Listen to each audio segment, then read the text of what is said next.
Screen पर flash होती दिख रही है और वो है MCX को लेकर बड़ी खबर आती दिख रही है। 3 अक्टूबर से MCX का नया ट्रेडिंग प्लेटफॉर्म शुरू हो जाएगा। सेबी से इस बात की मंजूरी मिल चुकी है। ये बड़ी और एक्सक्लूसिव खबर लेकर आए डेट के साथ हमारे कमोडिटी एडिटर मृत्युंजय, जो कि MCX पर बड़ी गहरी पकड़ और नजर रखते हैं। मृत्युंजय, बताइए क्या है बड़ी खबर, क्या कुछ बड़ा डेवलपमेंट होने जा रहा है MCX को लेकर? बिल्कुल सर, बड़ी खबर यह है, और जो ठीक 2 दिन पहले हमने दिखाई थी कि 3 अक्टूबर से MCX नए ट्रेडिंग प्लेटफॉर्म पर शिफ्ट हो सकता है, उस खबर पे अब मुहर लगती हुई दिख रही है। और हमारे सूत्र ने अभी बताया है कि सेबी से इसकी मंजूरी मिल गई है और MCX बोर्ड की कल शाम को मीटिंग थी और उस बोर्ड में भी इस बात पर सहमति बन गई है कि 3 अक्टूबर से नए ट्रेडिंग प्लेटफॉर्म पर कारोबार को शिफ्ट किया जाए। ये खबर सबसे पहले हमने आपको दिखाई थी और उस खबर पे अब मुहर लगती हुई दिख रही है। अब तक MCX का जो ट्रेडिंग प्लेटफॉर्म था वो 63 मून के पास था। कई बार एक्सटेंशन मिलने के बाद कई बार मतलब लास्ट जुलाई में भी 6 महीने का एक्सटेंशन मिला था। उसके बाद अब ये इस बात पे सहमति बनती हुई दिख रही है कि अब अक्टूबर के पहले हफ्ते से यानी 3 अक्टूबर से MCX पर नए ट्रेडिंग प्लेटफॉर्म यानी TCS के ट्रेडिंग प्लेटफॉर्म पर पूरा ट्रेडिंग शिफ्ट हो रहा है। ओके, तो 3 अक्टूबर से पूरी शिफ्टिंग हो जाएगी, ये बात तय है। और TCS का नया प्लेटफॉर्म होगा, अब उसी पर कामकाज चलेगा। आप बता भी रहे थे कि शायद पिछले वीकेंड पर कुछ मॉक ट्रेडिंग भी हुई और टेस्ट वेस्ट भी कर लिया गया, लेकिन आपका कहना था कि कुछ अप्रूवल्स बाकी है। तो क्या ये सारा कुछ अब अप्रूवल्स वगैरह का काम हो चुका है और क्या पूरी तरह से मंजूरी मिल चुकी है? एग्जैक्टली सर, आज का अपडेट यही है जो अभी हमारे सोर्स बता रहे हैं और बहुत ही हाई लेवल सोर्स हैं। तो उनका ये कहना है कि जो सेबी से छोटा मोटा अप्रूवल बाकी था वो अप्रूवल मिल चुका है। और दूसरी बड़ी बात कि सेबी से अप्रूवल मिलने के बाद कल शाम को MCX की बोर्ड मीटिंग थी। दिन में AGM था और शाम को बोर्ड मीटिंग थी और उस बोर्ड मीटिंग में भी इस बात पर सहमति बन गई है कि 3 अक्टूबर से नए ट्रेडिंग प्लेटफॉर्म पर शिफ्ट किया जाए। क्योंकि आप देखिए सर कि पहली बार 2014 में 63 मून के साथ करार हुआ था MCX का टेक्नोलॉजी का। उसके बाद से कई बार एक्सटेंशन मिल चुका है और इस एक्सटेंशन में हो ये रहा था कि MCX की कॉस्टिंग काफी बढ़ रही थी। आप देखिए कि जो अभी लेटेस्ट डील हुई थी 63 मून के पास जो रिन्यू हुई थी डील, उसमें 125 करोड़ का 63 मून को हर तिमाही भुगतान होना था।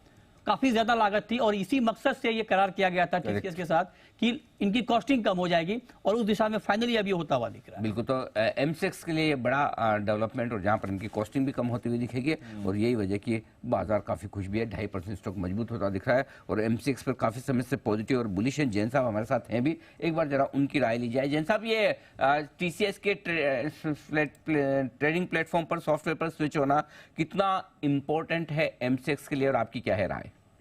नहीं, बिल्कुल बहुत इंपॉर्टेंट था अनिल जी। जिस तरीके से इनकी ब्लीडिंग हो रही थी, जो ये पैसे दे रहे थे, जो उस कंपनी का लोग सॉफ्टवेयर यूज कर रहे थे, तो ये बहुत बड़ी न्यूज है इनफैक्ट। और अब ये सही तरीके से जो रिजल्ट्स आ रहे हैं, रिजल्ट्स में और जो ग्रोथ है उनका बेनिफिट नहीं दिख रहा था। और मुझे याद है जिस दिन ये करेक्शन हुआ और 1200 तक आया था और वहां पे भी मैंने बहुत एग्रेसिवली बुलिशली बोला था। क्योंकि देखिए, मैं हमेशा इस स्टॉक पे इसलिए बुलिश रहता हूं क्योंकि देखिए, कमोडिटीज वर्ल्ड वाइड अगर देखें तो इक्विटीज से ज्यादा बड़ा होता है और इंडिया में कमोडिटीज इक्विटीज से बहुत छोटा है। और चूंकि हम लोग इसको देखते हुए आ रहे हैं और कई बार आप कोई इंडस्ट्री को देखते हो तो चैनल चेक और ये सारी चीजें हमारी तरफ से, और हम लोग सैटरडे को, भले मैं इवेंट में हम लोग बिजी थे, हमारे कमोडिटी पार्टिसिपेंट्स का सबसे बड़ा इवेंट था, बट स्टिल हम लोग ऑफिस में डिस्कस कर रहे थे क्या हो रहा है, कैसा मॉक चल रहा है। और इनफैक्ट सारे टीम वाले, सब एक्सचेंज वाले भी, सब लोग बहुत ज्यादा इस चीज पे वो थे। So hats off to the team, पूरी मतलब ब्रोकिंग फ्रेटर्निटी, पूरी एक्सचेंज, सब लोग पूरा तहे दिल से चाह रहे थे कि ये चीज सक्सेसफुल हो जाए।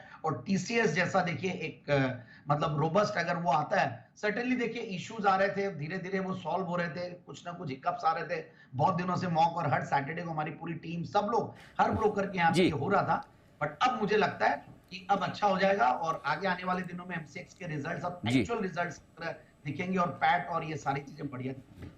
जैसा भी आपने सब कहा, वो सारे स्टॉक पे और एक्सचेंज पे ओपिनियन तो ठीक है, लेकिन एक चीज पे दीप का बहुत स्ट्रॉन्ग ऑब्जेक्शन आ रहा है कि ये सैटरडे संडे को आपकी टीम भी काम करी थी, मॉक ट्रेडिंग भी करी थी, एक्सचेंजेस भी खुले थे। वो दीप बोले हमारी टीम तो हर वीकेंड पे काम करती है, कुछ ना कुछ घर से कोई रिसर्च ये वो, हमारे तो हमें तो कभी जैन साहब ने बोला नहीं ऐसा कुछ। एग्जैक्टली ऑप्शन नहीं है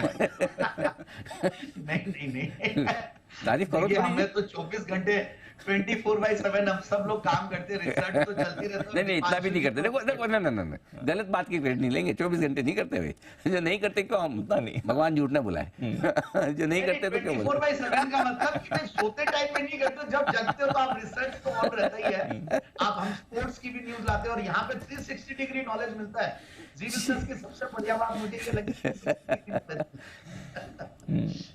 तो चलिए, जैन साहब ने इनडायरेक्टली तारीफ कर दी है हमारी। कर दिए, बट ये भी कहा है कि और काम करना पड़ेगा। ओके, चलिए बढ़ते